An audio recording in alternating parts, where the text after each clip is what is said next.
traversing the West Philippine Sea, the boats were reportedly harassed and blocked by the CCG and Chinese maritime militia vessels. This was the second day in a row that the CCG fired water cannons at Philippine vessels following an incident on Saturday when a humanitarian mission from the Bureau of Fisheries and Aquatic Resources was also blocked. And to tell us more about this, we have with us National Security Council Assistant Director General Jonathan Malaya, Department of Foreign Affairs Spokesperson Assistant Secretary Maria Teresita Daza, Philippine Coast Guard Spokesperson Commodore J. Tariela, Armed Forces of the Philippines Spokesperson Colonel Medel Aguilar, and Bureau of Fisheries and Aquatic Resources Spokesperson Nazario Briguera. Good morning, everyone, ladies and sirs.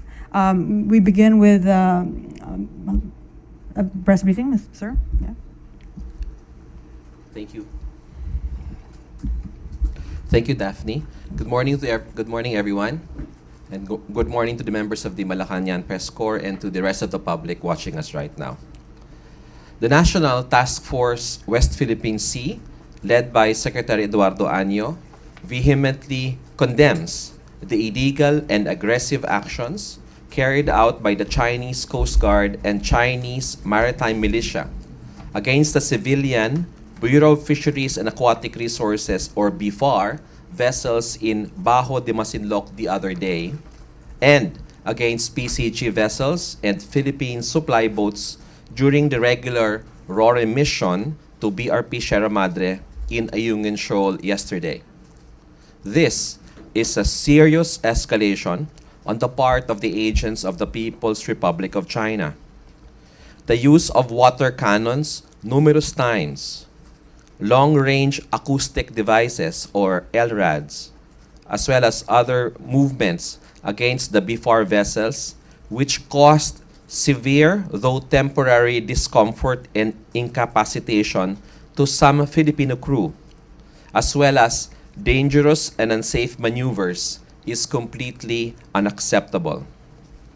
Significant water cannon action have also resulted in significant damage to BFAR vessel Datu Tamblot's communication and navigation equipment, as it was directly and deliberately blasted by the China Coast Guard.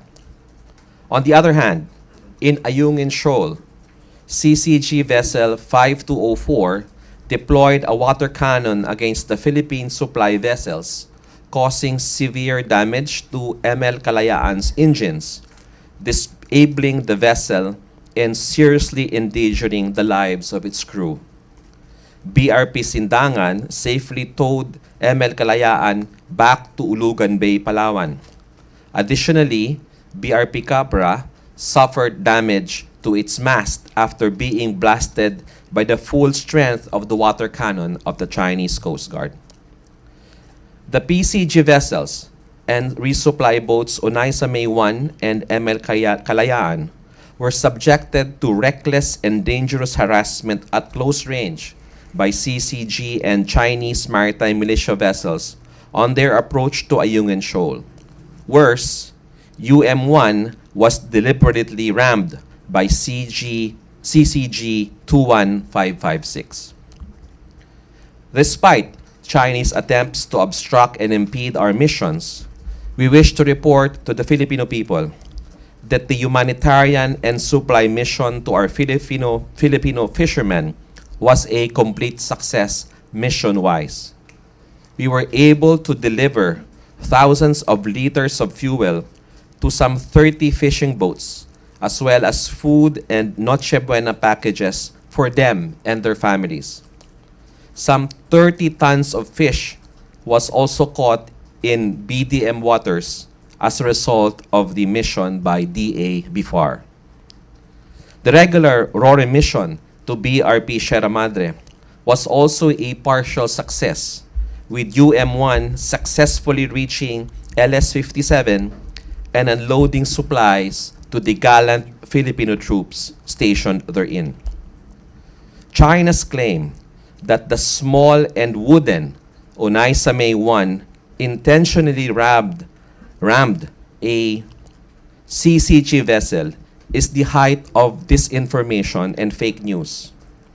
It's akin to claiming that a tricycle intentionally rammed a Victory liner bus on its way to Baguio.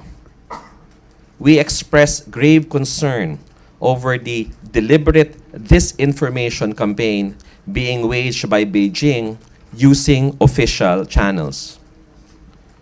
China's claim that the United States is fueling the Philippines' audacity for provocation similarly has no basis.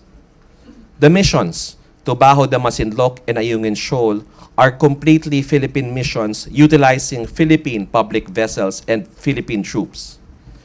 The United States has no involvement in the missions itself, which could be the basis for this speculation from China.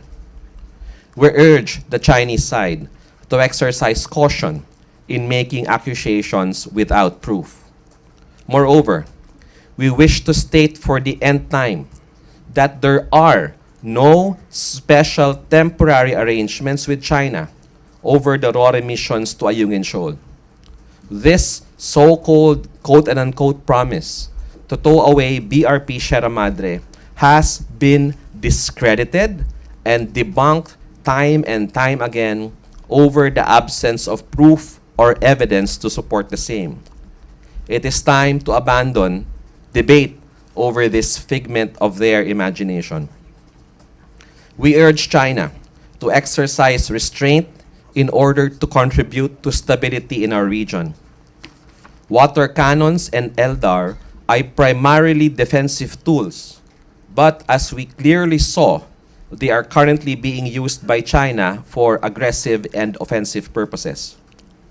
China's use of offensive tools, interference with Philippine vessels, harassment and intimidation of Filipino fisherfolk, or any other activity that infringes upon the Philippines' sovereignty and jurisdiction in Bajo de Masinloc are violations of international law, particularly UNCLOS and the arbitral award. The systematic and consistent manner in which the People's Republic of China carries out these illegal and irresponsible actions puts into question and significant doubt the sincerity of its calls for peaceful dialogue. We demand that China demonstrate once and for all that it is a responsible and trustworthy member of the international community. And we thank the international community for their expressions of support at this time. As clearly stated by the President in his statement last night, the Philippines will never be deterred from exercising our legal rights over our maritime zones, including Bajo de Masinloc and Ayungin Shoal, which forms part of our exclusive economic zone and continental shelf. Maraming salamat po. Thank you, Director General Jonathan Malaya. And now we will hear from Coast Guard spokesperson Commodore J. Theriello. Good morning, everyone. I prepared a briefing for this morning's press conference.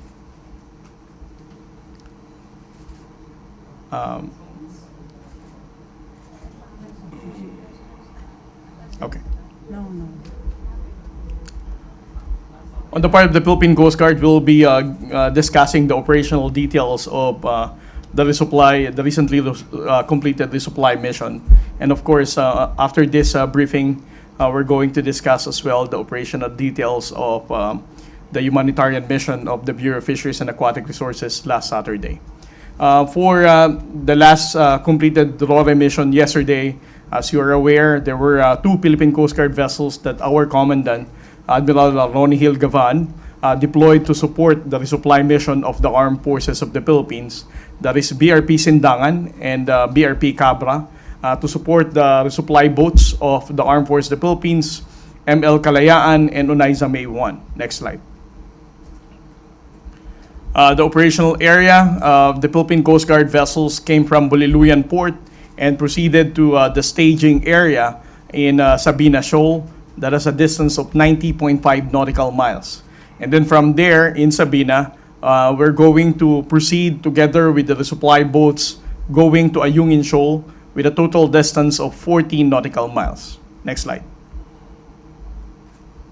Next slide. As early as 5:40 in the morning of December 10, we were able to monitor an unknown Chinese maritime militia vessel because we were not able to see the bow number of this vessel, and it's already conducting dangerous maneuver towards the resupply contingent. Next slide.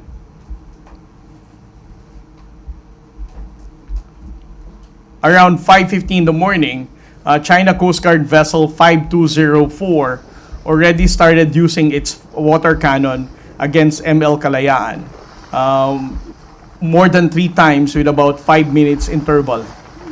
As you can see on the video, and during this time, around 5:50, there are already 4 Chinese Coast Guard vessels that are shadowing the entire supply contingent. Next slide. Around 5:58, you can see the Chinese maritime militia, not just the Chinese Coast Guard, actively participating in blocking the Philippine Coast Guard vessel in support of this China Coast Guard, so that the MRB 4409 will also be separated from the resupply boats that she is escorting. Next slide.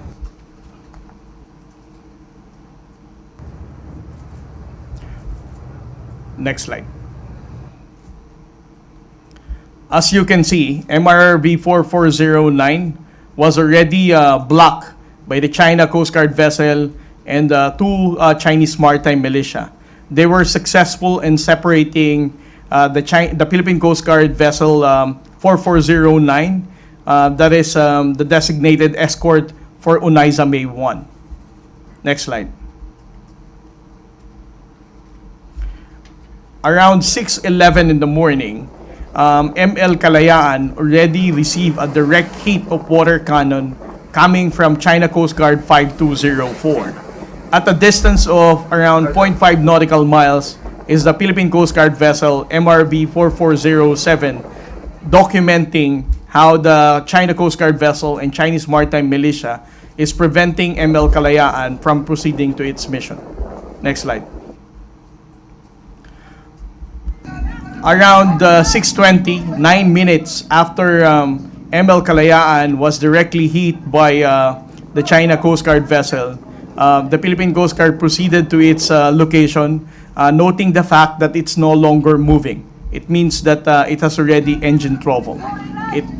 This is the reason why ML Kalayaan, from this moment on until the completion of the resupply mission, it was already securely moored together with the MRB 4407. In short, it no longer has the capability to proceed to its mission. Around 6:24, on the other hand, the other Coast Guard vessel, MRB 4409, is also being sprinkled by the Chinese Coast Guard as it escorted Unaiza May 1. Probably you are wondering with the videos that were tweeted by Ray Powell, wherein Unaiza May 1 was also separated from its Coast Guard escort. It's because of this. MRB 4409 was also corralled at this particular time, also almost the same time that Unaiza May 1 had a near collision with the Chinese Coast Guard and also being water cannon. Next slide.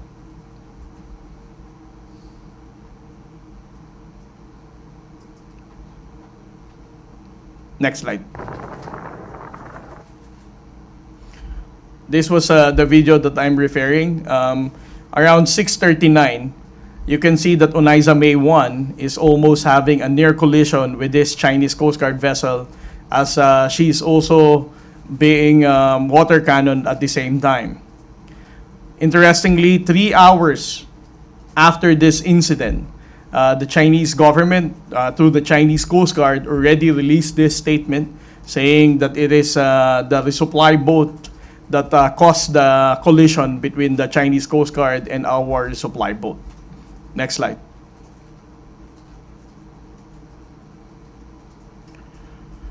So around 7:04, it was already decided by the Armed Forces of the Philippines that ML Kalayaan will no longer proceed in completing its resupply mission. It was already decided that it will be towed back by MRB 4407 to return to Palawan. Next slide. Around 8 a.m., Onaiza May 1 was already successful in entering the shoal for her to proceed in unloading her cargo on board BRP Sierra Madre. For almost 3 hours of unloading the cargo, Onaiza May 1 has already departed from BRP Sierra Madre and went outside of the shoal in Ayungin. Next slide.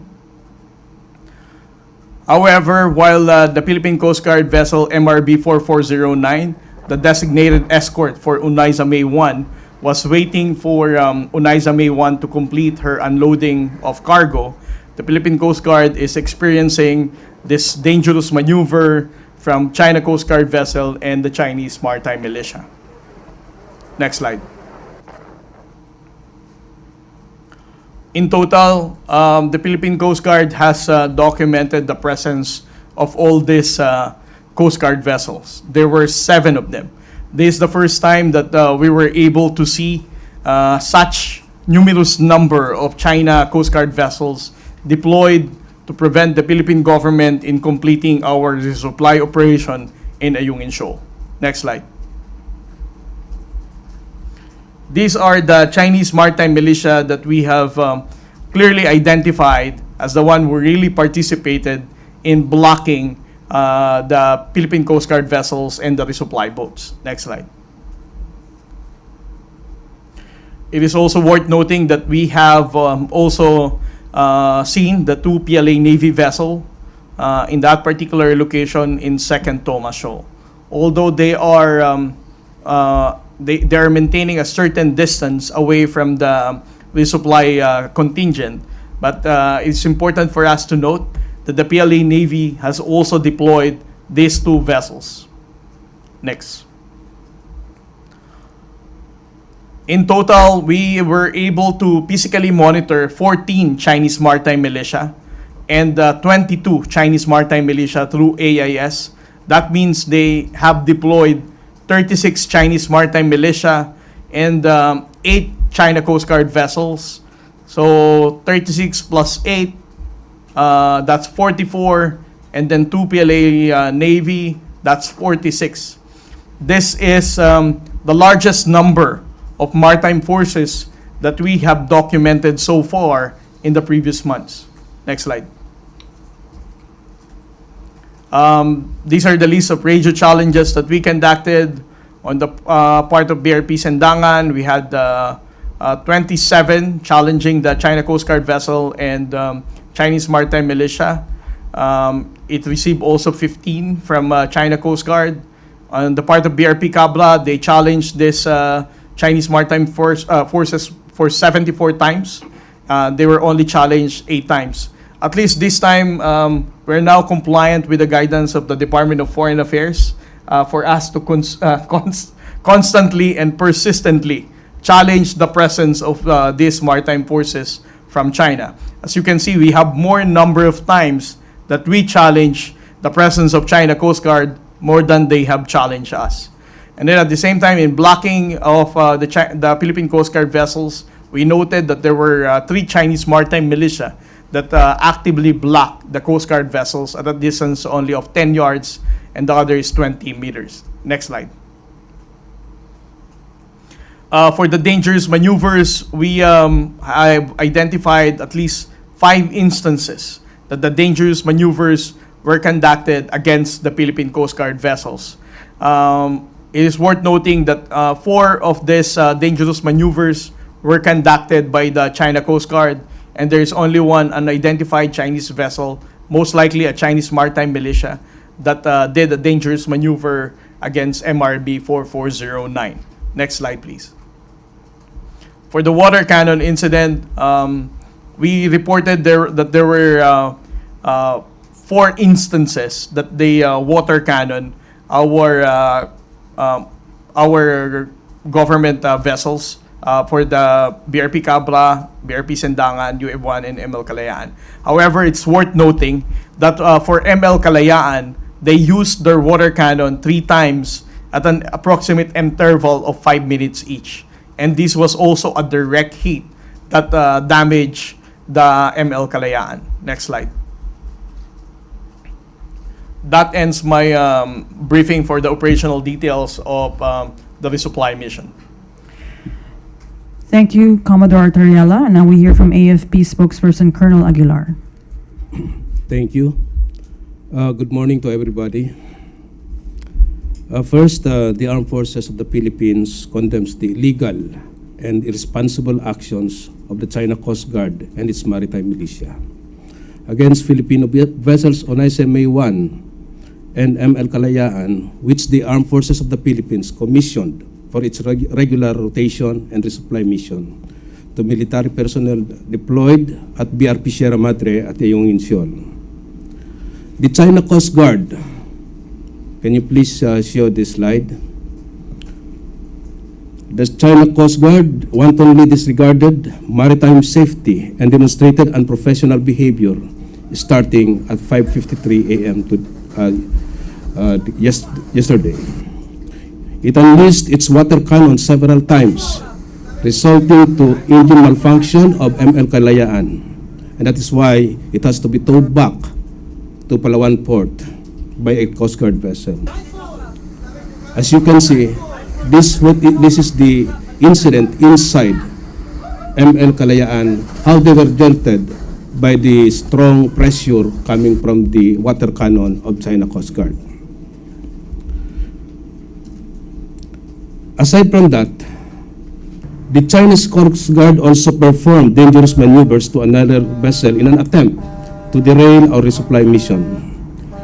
It happened at 6:35 a.m. when China Coast Guard vessel 21556 fired its water cannon in front of Onaisame 1 while dangerously and closely sailing 30 meters on our vessel's starboard side. These irresponsible and dangerous actions led to a collision at 6:39 a.m. that damaged one of the posts of Onaisame 1. I also showed with you the post of the report made by the China Coast Guard that was published online.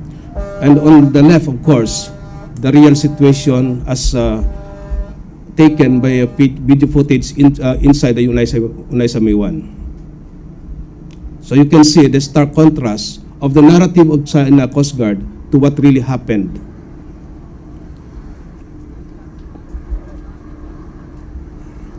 Next slide, please. Also, another video before the collision took place. As you can see, the water cannon is directly hitting Onaisame 1.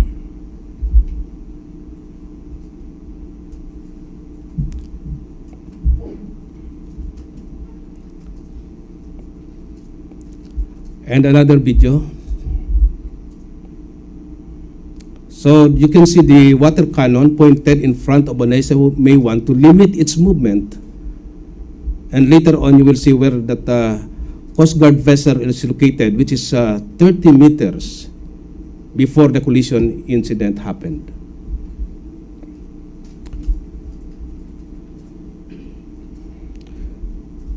We hold China Coast Guard responsible for the damages our vessels incurred. Let the world know that on the occasion of the 75th anniversary of the Universal Declaration of Human Rights, the China Coast Guard committed transgressions that endangered human lives. China Coast Guard and its maritime militia have no right to interfere in our routine and legitimate operations. Ayungin Shoal is within our exclusive economic zone, and their presence and actions are undermining the peace and stability in the West Philippine Sea. Thank you. Thank you, Colonel Aguilar. Now we'll hear from DFA spokesperson Maria Teresita Daza. And good morning to all of you. The Department of Foreign Affairs is committed to pursue its mandate of protecting and upholding the Philippine legal maritime entitlements in the West Philippine Sea and is utilizing all forms of diplomatic actions available. We note that this is the fourth time this year, with the two incidents happening just over the weekend, that water cannons have been used against Philippine vessels. More alarmingly, this is the third incident where dangerous maneuvers by Chinese vessels have resulted in a collision since the 22 October Aurora mission. Our Philippine Embassy in Beijing have made a démarche to the Chinese Ministry of Foreign Affairs yesterday. The démarche included in the agenda the incidents in the Bajo de Masinloc last Saturday and in the Ayungin Shoal yesterday. The Department of Foreign Affairs has also lodged a protest to the maritime communication mechanism yesterday while the Aurora mission was underway. The Chinese ambassador has also been summoned. Bajo de Masinloc is an integral part of Philippine territory and over which the Philippines has sovereignty and jurisdiction. China's action on 9 December, dousing of Philippine vessels using water cannons, are serious actions aimed at preventing Philippine authorities from undertaking legitimate activities around the area. These actions violate the Philippines' sovereignty and jurisdiction and are a threat to peace, good order, and security. We reiterate that the resupply mission to the BRP Sierra Madre on Ayungin Shoal on 10 December is a legitimate exercise of the Philippines, given that the feature is part of our exclusive economic zone and continental shelf. The Philippines has sovereign rights and jurisdiction over it. As a low-tide elevation, Ayungin Shoal can neither be subject of a sovereignty claim, nor is it capable of appropriation under international law. China's purported exercise of maritime law enforcement powers, interference with Philippine rotation and resupply missions, harassment and intimidation of Philippine fisherfolk, or any other activity that infringes upon Philippine sovereignty and jurisdiction in Bajo Masinloc and the Philippine sovereign rights and jurisdiction in Ayungin Shoal are violation of international law, particularly the UN Convention on the Law of the Sea. The Department of Foreign Affairs will not tire of conveying this position on Bajo de Masinloc and Ayungin Shoal to the Chinese side, inspired by our steadfast uniformed personnel on the BRP Sierra Madre and the services that are committed to their support and sustenance. Philippine activities in both features are legitimate and undertaken pursuant to UNCLOS, the Constitution of the Oceans. Our policies remain anchored on the 2016 Arbitral Award and our commitment as a state party to UNCLOS. It is regrettable that yesterday, the 10th of December, is also the 41st anniversary of UNCLOS, and the day was commemorated with such violation of the convention. Once again, we thank the international community for their continued expression of support to the Philippines and the defense of the rules-based international order. We will continue to call on China to be a responsible member of the international community and abide by its commitments, desist from undertaking actions that violate Philippine sovereignty, sovereign rights, and jurisdiction in the West Philippine Sea, and undermine the mutual trust and confidence that should underpin bilateral relations. End of statement. Thank you. Thank you, Assistant Secretary Teresita Daza. Now we open the floor to questions from the media. We start with Tristan Nodalo of CNN. Microphone, please. Joyce, thank you. Hi, good morning po, Ambassador Tess. Just to be clear po, yung Philippines nag-file na ng diplomatic protest over this incidents po through the démarche and the maritime mechanism. Yes, thank you, Christian, for your question. Yes, we use the maritime communication mechanism and it was used yesterday at 12 o'clock noon. The Department of Foreign Affairs lodged its diplomatic protest with the Chinese Ministry of Foreign Affairs counterpart through a phone call. And in terms of the démarche undertaken by our Philippine Embassy in Beijing, yes, we confirm that our Philippine Embassy in Beijing has made a démarche to the Chinese Ministry of Foreign Affairs official yesterday concerning the Bajo de Masinloc incident and the Ayungin Shoal incident. As I also mentioned, we are also summoning the ambassador from the Chinese Embassy in Manila later this afternoon to protest the incident. So there were 3 actions that were undertaken. Just one follow-up lang po, ma'am. So yung kay Ambassador Wang po, kasi there are also calls from lawmakers to recall the ambassador or declare him as persona non grata. Is this something that I'm sure the DFA po ay pwede bang gawin yun, or it's the call of China to recall their ambassador? When an ambassador assumes he is accepted and by the accrediting host government, if you do something or say something that is unwelcome, then you can be subject to what they call persona non grata. But with this case, I think it's something that will have to be seriously considered, whether the incidents or the series of incidents merit having him be a persona non grata. But I would also like to add this. An ambassador is supposed to build bridges, is supposed to enhance relation and not strain relation. So we are calling that he assumes that he will try to do his best to actually enhance relations between the 2 countries, just as we expect our ambassadors posted abroad to do the same. Okay. Celerina Monte, NHK. Good morning, ma'am. Just a follow-up on his question. You have mentioned about this, that the government the DFA seriously considering or studying whether it would merit the declaration of the ambassador as persona non grata. Will the DFA recommend it to the president, or who would decide? What I said was, I think, in terms of the diplomatic options that are available to a country, there is a whole range of diplomatic actions, from protests, from a summoning, and the extreme, of course, if you actually would consider the ambassador as a persona non grata. But it is something that has to be seriously considered. I did not say that we're considering it. I said that it's something that will have to be seriously considered, whether it merits to have an ambassador be considered a PNG. Because, as I also want to express, PNG, when you do that, that is at a certain level already, and there are both intended and unintended consequences, and that's the reason why a serious consideration should actually be undertaken. We note that the legislative body has actually, several of our esteemed legislators have actually called for this because of their observations of what is happening in the course of the several months. So it's something that is actually has been floated, yes. As a sign of our protest, on the other hand, are we planning to, like, I don't know the right word, if it's recall or what, our own ambassador in China?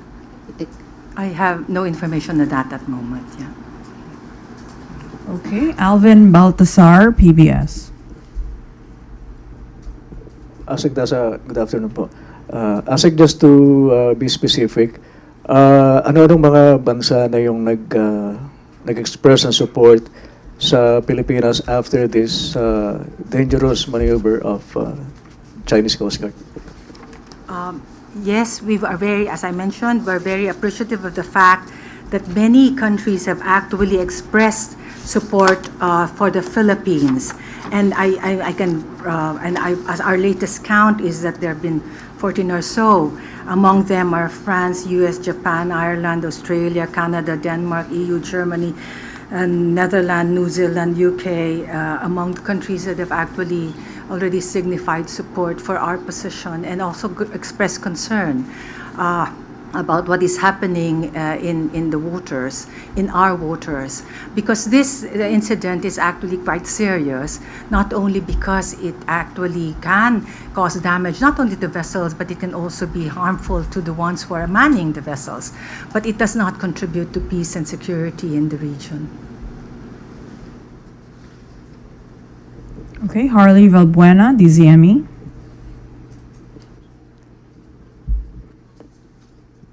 Hello, good morning, sirs and ma'ams. These things just keeps on happening and happening almost every time we do RORE missions. So don't you think that it is the proper time to do a more intensified action against China? Because I think this will keep on happening kapag nga nagkaroon po ulit tayo ng RORE missions kung wala po tayong gagawin. Can I just say, I know this has actually been raised, but I'd like to underscore the importance of protests, because coming from the FA, it's important for us to stress this. A protest has both diplomatic and legal function. First, they express a state's official position on a certain issue, allows us to assert our rights, and also prevents acquiescence to positions or rights asserted by other states. So in the West Philippine Sea, a protest issued by the department is actually very important. At the same time, they are official positions, and that's the reason why, and I like to explain this. Sometimes some of you would be impatient. How come the FA has not responded? Why have we not? Has a protest been undertaken? This takes a little bit of time, and we have to wait and assess, and before a decision whether to protest or not is undertaken. Because they are official position, they have actually legal value, because they are evidence of state practice. China is underscoring its position based on customary practice. If you agree to that and you don't say anything, then you're saying that yes, they're on the right. But we're saying no, they're not on the right. Not only are we supported by UNCLOS, more important, this has been reaffirmed by the arbitral award. So it has a legal value as evidence of state practice. A protest serves as a formal record of the incident, and this may be used by the Philippines for any legal action that it may choose to undertake in the future. As to other actions that will be undertaken, I think I leave that to the other gentleman to actually respond. Thank you. Question lang po kay Commodore Tarriela and also to Colonel Aguilar. Sir, tanong ko lang, meron ba tayong available vessels that have the capacity to do a water cannon? Yes, all of our Coast Guard vessels have water cannon. But let me stress the fact, that for the Philippine Coast Guard, we believe that the water cannons that are placed on our vessels are intended for us to carry out our duty in combating fire at sea. This is not something that we consider as an offensive weapon to damage any other vessel. We believe that if we're going to be consistent with that kind of behavior as a Coast Guard organization, we don't need to go down to the level of the Chinese Coast Guard using their water cannon to use it as an offensive weapon and damaging the other vessels. Again, the Coast Guard organizations here in the region has something to do with maritime safety. And with what the China Coast Guard is doing, obviously it doesn't conform with the regional standard of promoting safety. So, sir, every time the Chinese vessels blast us with their water cannons, we cannot do a counter water cannon on them? Again, we choose to maintain our moral high ground. If they're going to choose to do that kind of barbaric attack to prevent the Philippine Coast Guard or the Armed Forces of the Philippines in completing our resupply operation, then let them be so. But for the Philippine Coast Guard, using a water cannon to respond to such attack is something that we're not going to do. Secondly, we abide with the guidance of the President that we don't have to do anything stupid to escalate the tension. Okay. Just that. Okay. Alexis Romero, Philippine Star. Yeah. Just to add. I'm sorry, go ahead. Yeah. Just to add to the answers, the National Task Force West Philippine Sea has prepared a new national strategy on the West Philippine Sea, and we have made some adjustments given the recent developments, and we hope to be able to present this to the President very soon. So if the question is, will there be adjustments in our movements? Yes, as soon as the President approves the national strategy, because the President himself is concerned. In his recent statement yesterday, he has expressed his deep concern and his commitment to these missions that we are undertaking. So in consonance with his policy direction, the national strategy has been prepared for the NTF-WPS for his appreciation. Go ahead, Alexis. To ASEC DASA, if I remember correctly, President Marcos and President Xi agreed to lower the temperature in the West Philippine Sea during their latest meeting in the US. Whatever happened to that commitment? We're asking the same thing. Because there is a dissonance between what is being said and promised, between what's happening in the waters. And that's the reason why we're calling on China to be a responsible member of the international community. And it is a signatory to UNCLOS, to abide by UNCLOS. And for us, also the Arbitral Tribunal Award. Second question, ASEC. Whatever happened to the plan to set up a hotline, communication hotline, to prevent similar incidents? Because apparently, despite the agreement to set up such a mechanism, these kinds of incidents persist. Alexis, there is already a communication mechanism, but we call it a communication mechanism. China wants to call it a hotline. But as I mentioned earlier, it has been used for this one. That was what was used to actually present our protests against what was happening during the weekend. So the hotline is actually operational at the level of respective offices in the Ministry and the Department of Foreign Affairs. But ASEC, that's for the protest. But if I remember correctly, the hotline or communication mechanism was supposed to be an effort or an attempt to prevent such incidents. So is it really working? There are different mechanisms already in place to actually discuss and manage these relations, no? And both in bilateral and even in terms of the regional measures. But hotline will only work if both are actually sincere in actually making sure that they answer, and then they actually don't just actually speak and present their narratives, but figure out how they will actually seriously manage it. So far, we've actually been using the hotline. We've used it, as I mentioned, with this one. Although I would like to say on the side that it took a little bit of time before they actually responded. And when they did respond, it was another number that they actually used. So it's something that is something that will have to be worked out. So yeah, but hotline is just one. You have to actually look at other and exhaust the other mechanisms to see how things. But there has to be sincerity in terms of making sure that you'd like to really manage it and make sure that you actually see how you can avoid conflicts. And yeah. Thank you, ASEC. Okay. Eden Santos. Aside po from documenting the harassment and the maneuverings, is there any actions or measures ang AFP and PCG para po seryosohin tayo ng CCG at itigil po nila yung kanilang ginagawa? And ano po ba yung mas particular na detalye ng national strategy na binabanggit po ni ASEC Malaya? Mag-iiba ba tayo ng ruta na tipong hindi tayo dadaan kung nasaan yung mga Chinese vessels? Thank you. We will not disclose operational matters. As what our spokesperson from the NTF-WPS, there are changes, there will be adjustment in the strategy, so we will just follow. Okay. Ivan Marino, GMA 7. Addressing this question to ADG Malaya and Colonel Aguilar, would you consider it a next level aggression and provocation that the China Coast Guard blasted a vessel with water cannon where the Chief of Staff of the Armed Forces was actually on board and he personally witnessed it? Wouldn't that be considered an act of war or maybe I don't know, paano ho tinitingnan ito ng armed forces?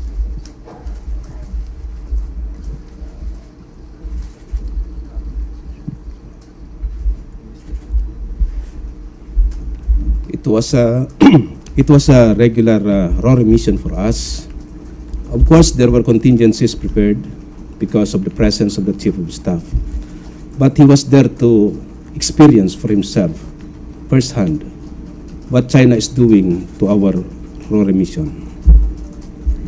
And he was there also because he was sent to convey the message of the President to our troops that are manning BRP Sierra Madre, and to share early Nochebuena, because some of our troops there will be there for Christmas, for New Year. And these are sacrifices that our soldiers have to perform.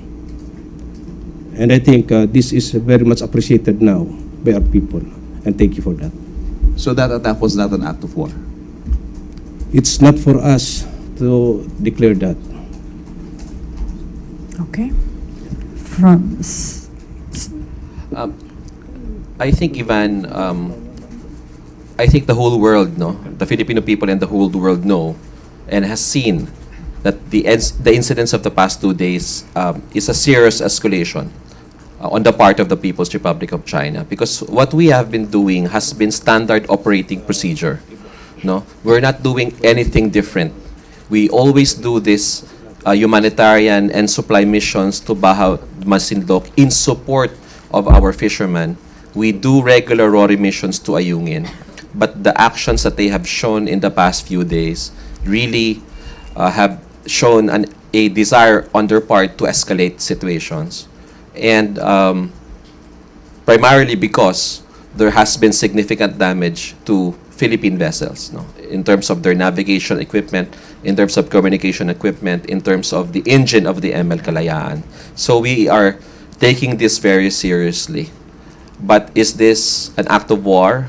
We don't think so.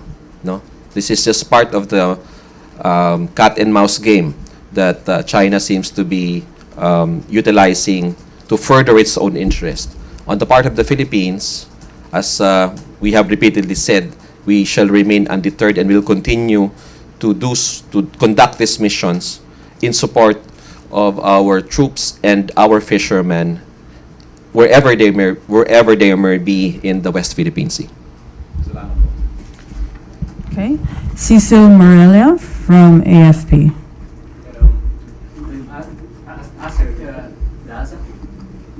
What time is Ambassador Wang being summoned so that we can document it? I'm not at liberty to say, but I can say that it's in the afternoon. To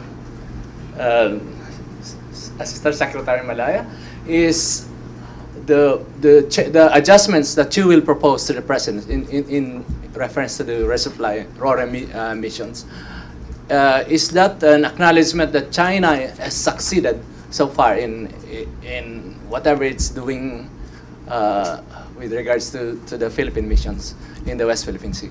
Not necessarily. As I stated in my opening statement, we have in fact been successful in undertaking our missions, mission-wise. We were able to deliver the food, the fuel to our fishermen, which has resulted in significant catch for them. So, and we were also partially successful in the RORE missions because the Chief of Staff, as mentioned, was present and was able to experience it and was able to talk directly to our troops in BRP Sierra Madre. So if you look at it in that angle, China has not been successful in impeding or obstructing, because if you look at their statements coming from the Chinese Foreign Ministry, their statements say that they were able to regulate the movements of Philippine vessels. No, they were not. They attempted to impede, they attempted to obstruct, but our vessels were skillful enough to be able to proceed and conduct the missions despite the provocative and dangerous actions undertaken. Now, on the part of the disinformation campaign, they are also on the losing side, because we have shown to the world that the narrative coming from China is not true and is part of disinformation and fake news. Therefore, insofar as the narrative in the global community, it is the Philippine side that's winning. Theoretically, the Chinese Coast Guard and their maritime militia vessels have the capacity to block entirely the lagoon towards the entrance of BRP Sierra Madre. What will be our option if and when that happens? It will happen.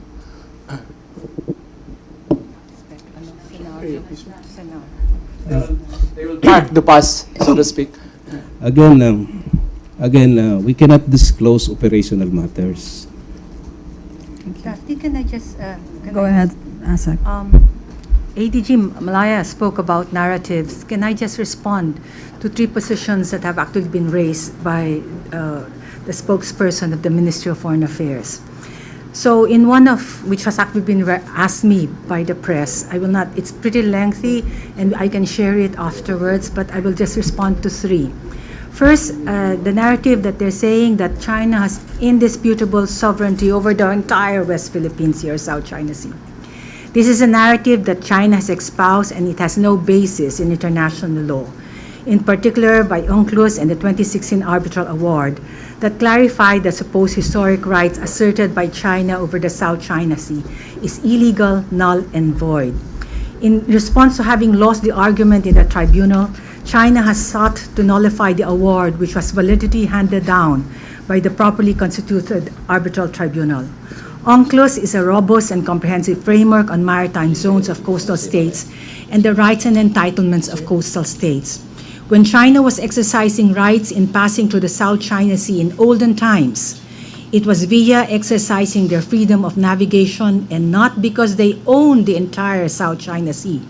Its historical navigation of the South China Sea cannot be used as a basis of ownership of the same, as certainly the South China Sea now or in history was plied by many peoples and cultures. That's narrative 1. The second, they're saying that the Arbitral Tribunal Award in the South China Sea arbitration violated the principle of state consent.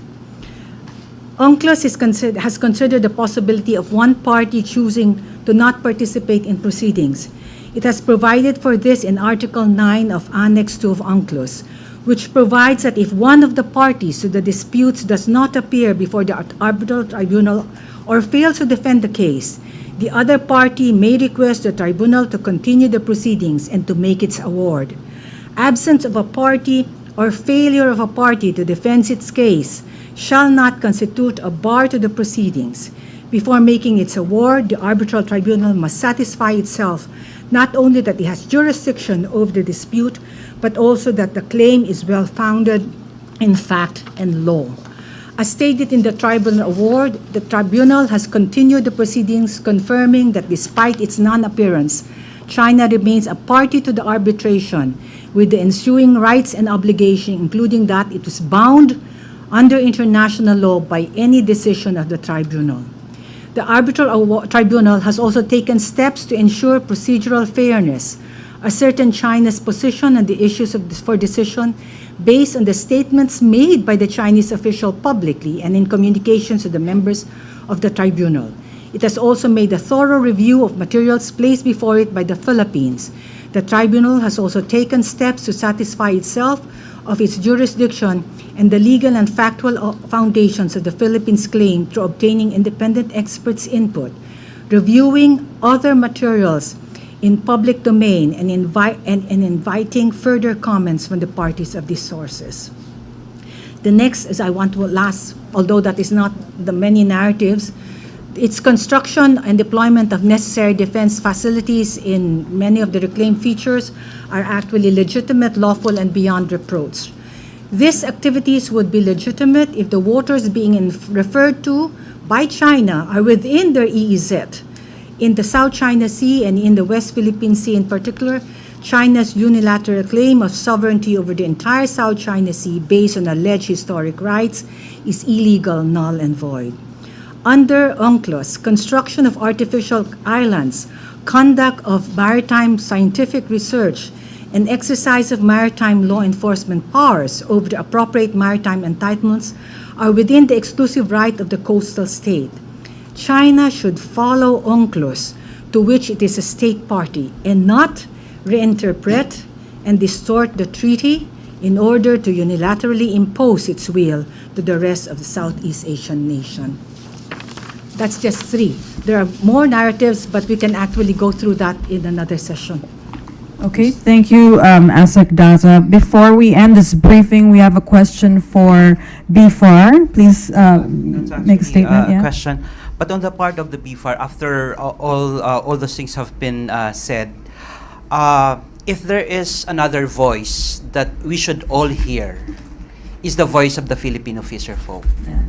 So the Bureau of Fisheries and Aquatic Resources, representing the interest and welfare of the Filipino fisherfolk, call on the Chinese government to stop these aggressive activities and refrain from intimidating and harassing our Filipino fisherfolk who are just lawfully and peacefully fishing in Bajo de Masinloc, knowing that it is part of our national territory. At any rate, the DBFAR, despite these challenges, will not be deterred to continue implement projects that would support our Filipino fisherfolk. In fact, the recent mission in Bajo de Masinloc is actually part of implementing the Layag WPS project of the Bureau of Fisheries and Aquatic Resources, and that is the livelihood activities to enhance fisheries yields and economic gains from the West Philippine Sea. So we aim with this project to equip Filipino fisherfolk with fishing gears and technology to boost their productivity in the resource-rich WPS. Encourage sustainable fisheries management anchored on applicable laws, codes, authorizations, or rules.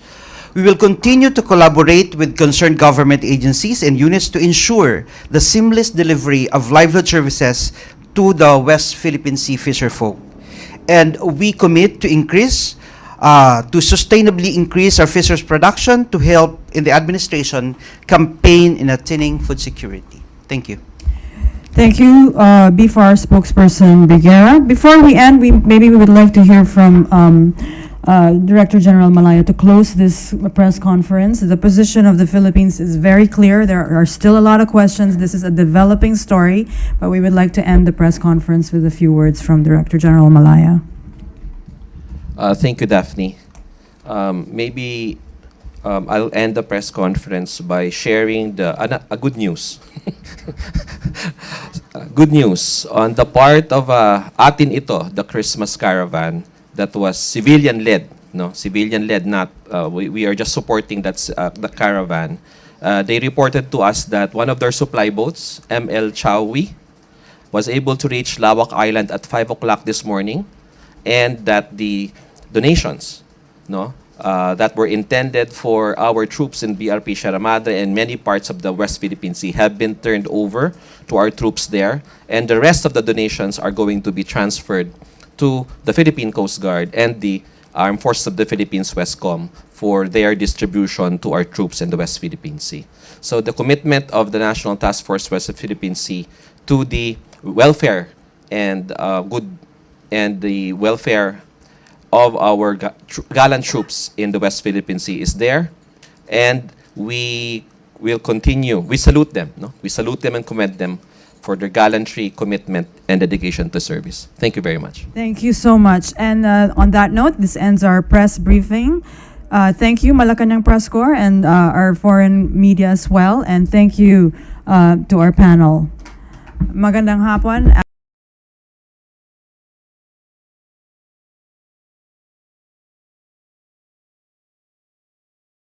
我最近试了一个东西，真的很有用啊，所以要分享给大家，那就是太阳星全效克菲尔益生菌。吃了2-3天，真的有明显的感觉。最主要就是睡眠的品质变好喽。那你知道，这个睡得好呢，整个人工作就可以更加的专注，当然情绪也就变得更好了。因为太阳星全效克菲尔益生菌，我才认识了这个克菲尔益生菌。它是由多支菌种益生菌所组合而成的，不但是能够维护消化道机能的正常运作，而且呢还有多种有益健康的保健功能，非常的强大。有台大教授专门研究它，把它叫做神仙的礼物。而您知道吗？有上千篇国际研究证实，克菲尔益生菌不仅是帮助肠道健康，肠道菌透过肠脑轴影响全身的器官，所以维持肠道菌种的平衡，这是解锁身体健康、精神健康的钥匙。对于帮助睡眠、维持好情绪，真的是很有感。也因为这不是药，有季节敏感、代谢困扰、关心恶性细胞风险的好朋友们，选择太阳星全效克菲尔益生菌，做好日常的保养，身体轻轻松松，没有负担。每日克菲尔，时刻美好 ，Good Feel Good， 请上快点购为健康下单，也记得输入推荐码，有额外的折扣哦。